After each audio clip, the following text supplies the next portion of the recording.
De vuelta a la Argentina, es el capítulo 28. De vuelta en la Argentina, Dinka le contó a todos los que quisieran oírla que había encontrado en Malo Cielo la campana de San Miguel, propalando a los cuatro vientos la instalación de la República Independiente Croata y el retrato vivo del personaje de ese tango argentino, Nada, cuyos versos la habían conmovido tanto. Cuando lo vio ahí, ensimismado y meditabundo, apoyado sobre ese joven tronco del nogal, el único testigo de sus escarceos amorosos con Regina, que ha crecido a la par de ella, debajo de la ventana, de la que había sido su casa, entonces no tuvo dudas.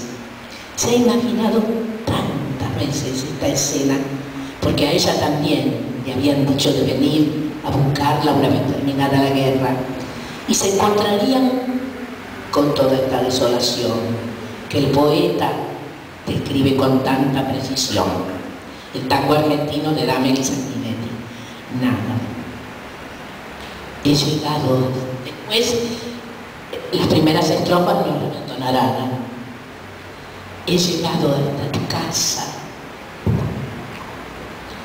Yo no sé cómo he podido, si me han dicho que no estás, que ya nunca volverás, si me han dicho que te has ido.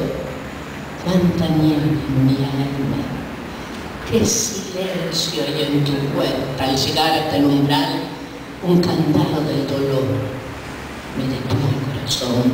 Nada, nada queda de tu casa natal, solo telarañas que teje el yuyal. El rosal ya no existe y es seguro que se ha muerto alguien de tú. Todo es una cruz, nada, nada más que tristeza y quietud. Nadie que me diga si vives aún, dónde estás, para decirte que hoy he vuelto arrepentido a buscar tu amor. Ya me alejo de tu casa y me voy yo no sé dónde, sin querer te digo adiós, y hasta el eco de tu voz de la nada me responde. En la cruz de tu cantado, por tu pena yo he rezado y he rodado en tu portón una lágrima hecha flor de mi pobre corazón. Ahora vamos a oír